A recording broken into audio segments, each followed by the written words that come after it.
কিছু কিছু নিউ প্লেয়াররা বলে ভাই এখন গেমটা তো অনেক সুন্দর, সবাই হেডশট মারে, গ্রাফিক্সটাও সুন্দর। আগে তো ভাই এমন কিছু ছিল না, জয়স্টিক টাইনা খেলতেন। তো আপনাদের ওল্ড এত ইমোশন কেন জড়াইছে? আগের গেম প্লেকে কেন মিস করে? তাহলে ভাইয়া শুনো, বর্তমানে যে গেমের অবস্থা না, এখানে ভাই 1 vs 6 1 vs 4 মারা কোনো ব্যাপারই না। এখন হেডশট মারলে ভাই আমরা কোনো ফিলই পাই না। কিন্তু ভাই আগে বন্ধু বান্ধবের সাথে যখন খেলতাম, জাস্ট একটাই নেমেকে হেডশট মারলে ভাই ওই আনন্দটা ভাই প্রকাশ্যে তোমাদেরকে বুঝাতে। এখনকার বর্তমানে কিন্তু ভাই যে কেউ চাইলে হেডশট মারতে পারে, যে কেউ চাইলে ফ্রি স্টাইল খেলতে পারে। কিন্তু ভাই আগে আগে কিন্তু ভাই এরকম ছিল না।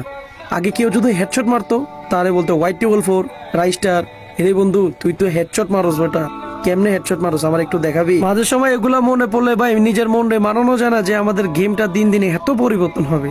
আমরা আরো ভাবতাম দিন যত যাবে গেমটা আরো ভালোভাবে খেলা যাবে, কিন্তু ভাই এখন দিন যত যাইতেছে গেমটার প্রতি মন আরো বেশি উঠে যায়। এখন যা দেখতেছেন আমরা গেম খেলতেছি, আসলে আমার থেকে মনে হইতেছে আমরা গেম খেলতেছি না, আমরা নিনজা হাতুড়ি খেলতেছি। নিনজা হাতুড়ির ওই যে চাকু ছিল না, ওগুলো যেভাবে মারে সেম গেমটাই এরকম হয়ে গেছে।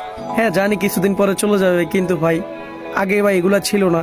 আগে ভাই MP5 থমসনের যে পাওয়ার ছিল, এখন ভাই কিচ্ছু নাই ভাই, কিচ্ছু মানে পুরো গেমটা নষ্ট করে দিস। তো কিছু বলার নাই ভাই, সব সময়ের সাথে সাথে সকলেই পরিবর্তন হয়ে যায়। গেমটা পরিবর্তন হলে আর কি করার।